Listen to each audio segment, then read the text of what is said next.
مثل الذین حملوا التوراة ثم لم يحملوها كمثل الحمار يحمل اسفارا بئس مثل القوم الذین كذبوا بآیات اللہ واللہ لا يهدی القوم الظالمین.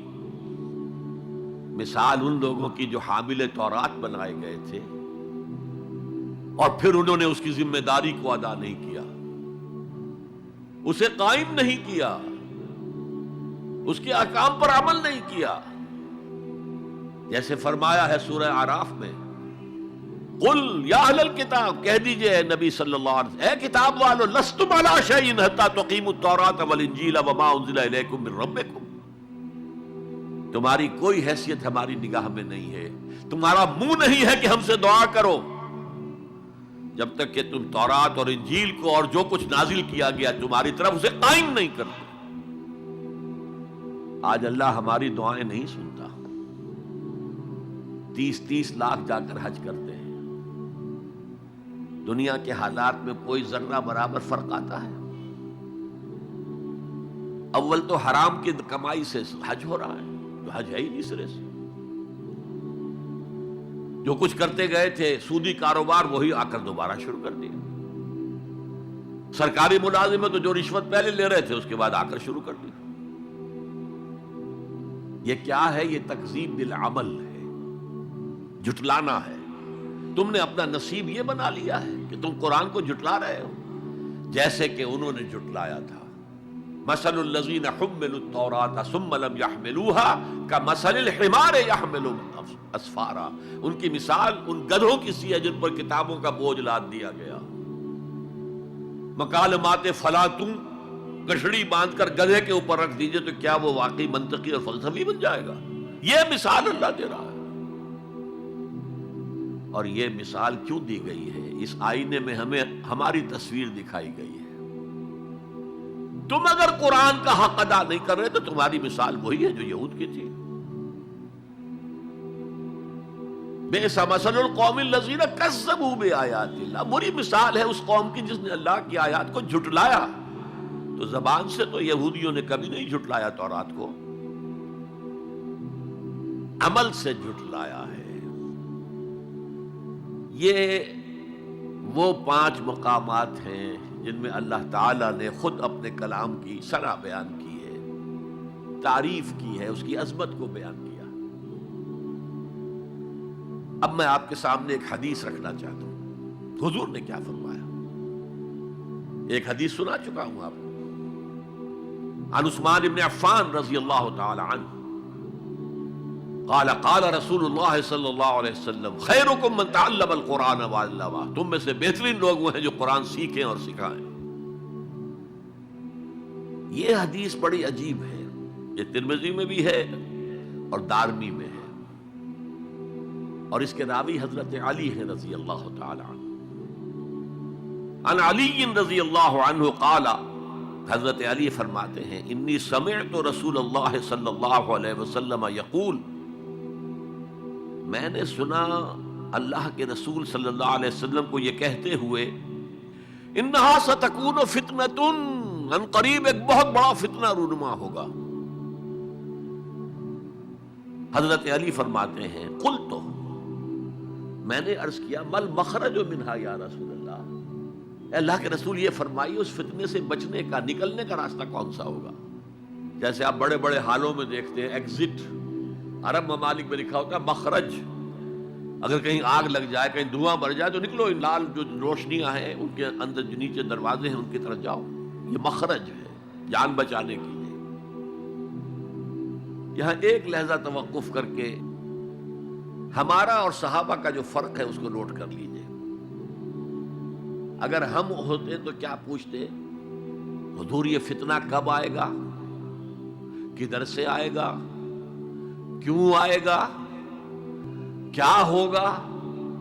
یہ سارے سوالات کرتے نا جن کا عمل سے کوئی تعلق نہیں، معلومات ہے.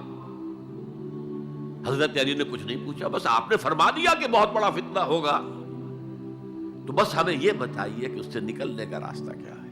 اب سنیے حضور کی زبان سے قرآن مجید کی مدح. قال کتاب اللہ فتنوں سے بچانے والی اللہ کی کتاب ہے۔ فیہ نبأ ما قبلکم، اس میں تم سے پہلے جو تھے ان کی بھی خبریں ہیں، قوم نوح اور قوم عاد اور قوم سمود اور قوم مدین اور آل فرعون اور سدوم اور عمورہ کی بستیوں کے حالات ہیں کہ نہیں؟ وَخَبَرُ مَا بَعْدَكُمْ، اس میں تمہارے بعد جو آنے والے حالات ہیں وہ بھی درج ہیں، ذرا کھدائی کر کے نکالنا پڑتا ہے ورنہ حالات موجود ہیں۔ ایک اوپر کی چیز ہے، سامنے کی چیز ہے، ایک ذرا اندر سے کھدائی کر کے، لیکن یہ کہ حضور فرما رہے ہیں خبرو ما بعدکم وحکم ما بینکم، اور جو بھی اختلافات تمہارے درمیان ہوں گے ان کا فیصلہ بھی اس کتاب میں موجود ہے۔ کاش کہ ہم اپنے مذہبی اختلافات کو رفع کرنے کے لیے قرآن کی طرف رجوع کریں، جو حبل اللہ ہے، واعتصموا بحبل اللہ جميعا ولا تفرقوا۔ تو فرمایا کتاب اللہ فیہ نبأ ما قبلکم وخبر ما بعدکم وحکم ما بینکم، هو الفصل لیس بالحزل، وہ فیصلہ کن کلام ہے، ایسے ہی یابہ گوئی نہیں ہے، یہ قرآن کی آیات ہے۔ انہ لقول فصل وما هو بالحزل، سورہ طارق کے اندر آیا، طارق میں هو الفصل لیس بالحزل من ترکہ من جبار قسمہ اللہ، اگر کوئی جبار شخص اپنی سرکشی میں اس قرآن کو ترک کر دے گا اللہ اسے پیس کر رکھ دے گا۔ وَمَنِ ابْتَغَى الْهُدَى فِي غَيْرِهِ أَضَلَّهُ اللَّهُ، اور جو کوئی ہدایت حاصل کرنا چاہے گا قرآن کے سوا کسی اور چیز سے اللہ اسے لازماً گمراہ کرے گا۔ کتاب ہدایت تو یہ ہے، وَهُوَ حَبْلُ اللَّهِ الْمَتِينُ، اور یہی تو ہے اللہ کی مضبوط رسی، جو قرآن میں کہا گیا وَاعْتَصِمُوا بِحَبْلِ اللَّهِ جَمِيعًا۔ میں نے ایک موقع پر اس آیت کا استہزاء کرتے ہوئے سنا تھا پاکستان کے شہر لاہور میں، جب 1973 یا 74 میں عالم اسلام کی سمٹ کانفرنس ہوئی تھی لاہور میں، تو یہ آیت وَاعْتَصِمُوا بِحَبْلِ اللَّهِ ہر ٹیکسی کے اوپر، ہر رکشہ کے پیچھے لکھی ہوئی ہوتی تھی، اور وہ اس کے بینر لگے ہوئے تھے۔ تو میری کوئی کتاب ایک پریس میں تھی، میں اس کے لیے جلدی کے لیے کہنے کے لیے کہ جلدی شائع کرو وہاں گیا، تو وہاں ایک صاحب تھے آزاد کشمیر کے محکمہ اطلاعات کے بہت بڑے افسر، اور وہ کہہ رہے تھے کیا محمل کلام ہے، کہاں ہے وہ رسی، کس کو پکڑے؟ انا للہ و انا الیہ راجعون۔ حضور فرما رہے ہیں هو حبل اللہ المتین، یہ ہے رسی اللہ کی۔ ایک حدیث میں آتا ہے القرآن حبل اللہ الممدود من السماء الى الارض، یہ اللہ کی رسی ہے جو آسمان سے زمین تک تنی ہوئی ہے۔ ایک اور حدیث بہت پیاری ہے، میں آپ کو بتائے بغیر نہیں رہ سکتا۔ حضور اپنے حجرے سے برآمد ہوئے تو آپ نے دیکھا مسجد نبوی کے کونے میں صحابہ بیٹھے ہیں، قرآن کا مذاکرہ کر رہے ہیں۔ مذاکرہ ایک ہوتا ہے درس، ایک شخص بول رہا ہے دوسرے سن رہے ہیں، یہ نہیں، مذاکرہ آپس میں۔ حضور کے چہرے پر بشاشت کے آثار ظاہر ہوئے، آپ چل کر آئے، آپ نے ایک سوال کیا عجیب، الستم تشہدون، کیا آپ لوگ اس کی گواہی نہیں دیتے اللہ الہ الا اللہ وانی رسول اللہ وہذا القرآن جاء من عند اللہ، کیا آپ لوگ اس کی گواہی نہیں دیتے کہ اللہ کے سوا کوئی معبود نہیں اور میں اللہ کا رسول ہوں اور یہ قرآن اللہ کے پاس سے آیا ہے؟ جواب کیا تھا؟ بلا یا رسول اللہ، بلا یا رسول اللہ، بلا یا رسول اللہ، اللہ کے رسول کیوں نہیں، ہم گواہی دیتے ہیں۔ اب فرمایا جس کے لیے میں نے یہ حدیث سنائی، فاستبشروا، خوشیاں مناؤ، جیسے ہم نے دوسرا جو تھا سورہ یونس کی آیات فَبِذَلِكَ فَلْيَفْرَحُوا، خوشیاں مناؤ، جشن مناؤ اس قرآن پر، فاستبشروا، تو بشارتیں حاصل کرو، فَإِنَّ هَذَا الْقُرْآنَ طَرَفُهُ بِأَيْدِيكُمْ وَطَرَفُهُ بِيَدِ اللَّهِ، اس قرآن کا ایک سرا تمہارے ہاتھ میں، ایک سرا اللہ کے ہاتھ میں۔ تو فرمایا هو الذکر الحکیم، جو قرآن کہتا ہے ذکر کرو، ذکر کرو، کھڑے بیٹھے، سب سے بڑا ذکر قرآن ہے۔ ہم بیٹھ کر ضربے لگا رہے ہیں، پتہ نہیں کیا کرتے ہیں، کوئی وظائف پڑھ رہا ہے. سب سے بڑا ذکر جسے قرآن الذکر کہتا ہے، انا نحن نزلنا الذکر و انا لہ لحافظون، دی ذکر وہ قرآن ہے. هو الذکر الحکیم وهو الصراط المستقیم. اور تم نماز کی ہر رکعت میں کہتے ہو اہدنا الصراط المستقیم. وہ صراط مستقیم تو اللہ نے تمہیں دے دیا ہے، یہ قرآن ہی تو ہے صراط المستقیم. پھر دیکھیے اس میں وہ قرآن مجید کا انداز ہے، 2 3 آیات ایک طرح سے قوافی کے ساتھ آ رہی ہیں.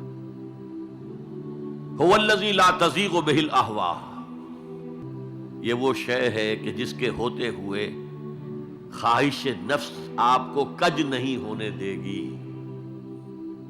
زیغ نہیں آئے گا اس کے ساتھ، اس کے ہوتے ہوئے کبھی کجی نہیں آئے گی تمہارے اندر. ولا تلتبس بہ الالسنہ، زبانیں التباس نہیں پیدا کر سکے گی. قرآن جو ہے اپنی حفاظت خود کرتا ہے. ذرا سی الفاظ کی شکل موڑ دی، رائنا کی بجائے رائنا کہہ دیا، قرآن پر ایسا کوئی حملہ نہیں ہو سکتا. لا یاتیہ الباطل من بین یدیہ ولا من خلفہ، اس پر باطل حملہ آور ہو ہی نہیں سکتا، نہ سامنے سے نہ پیچھے سے. ولا یشبع منہ العلماء، علماء اس قرآن سے کبھی سیری محسوس نہیں کریں گے، کبھی بھی یہ محسوس نہیں کریں گے کہ بس قرآن سے جو لینا تھا ہم نے لے لیا، اب کچھ نہیں رہا. پڑھتے رہیں گے پڑھتے رہیں گے پڑھتے رہیں گے، معلوم ہوگا ہر مرتبہ کوئی نئی چیز آ رہی ہے. ولا یشبع منہ العلماء، سیری نہیں ہوگی. جیسے آپ کے سامنے آپ نے کھانا کھایا، پیٹ بھر گیا، اب وہ کوئی کہہ رہا تھوڑا سا یہ، نہیں بھائی نہیں، میرا پیٹ بھر چکا ہے، سیر ہو گئے نا. قرآن سے آپ کبھی سیر نہیں ہو سکیں گے. ولا یخلق عن کثرت الرد، بار بار کے پڑھنے سے اس پر کوئی باسی پن طاری نہیں ہوگا. کوئی اور کتاب دنیا میں ایسی نہیں ہے، ایک دفعہ پڑھ لی، 2 دفعہ پڑھ لی، پھر تیسری دفعہ ہاتھ لگانے کو جی نہیں چاہتا، پڑھنے کو جی نہیں چاہتا، سوال ہی پیدا نہیں. یہ وہ ہے، پڑھتے رہو گے، اس پر کوئی باسی پن طاری نہیں ہوگا. ولا تنقضی عجائبہ، اس کے عجائب کبھی ختم نہیں ہوں گے. یہ ہیروں کی وہ کان ہے جو کبھی ختم نہیں ہوگی، غور کرو گے نکالتے رہو گے.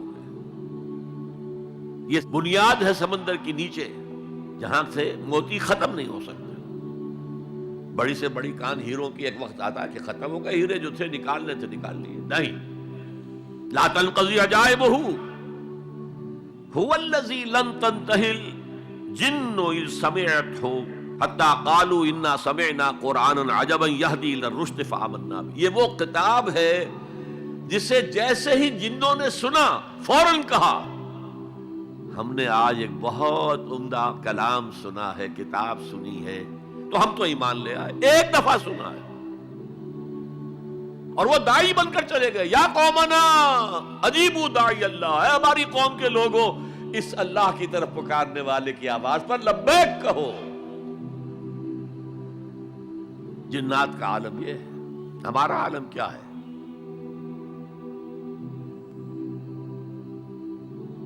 اب 4 جملے جو آئے ہیں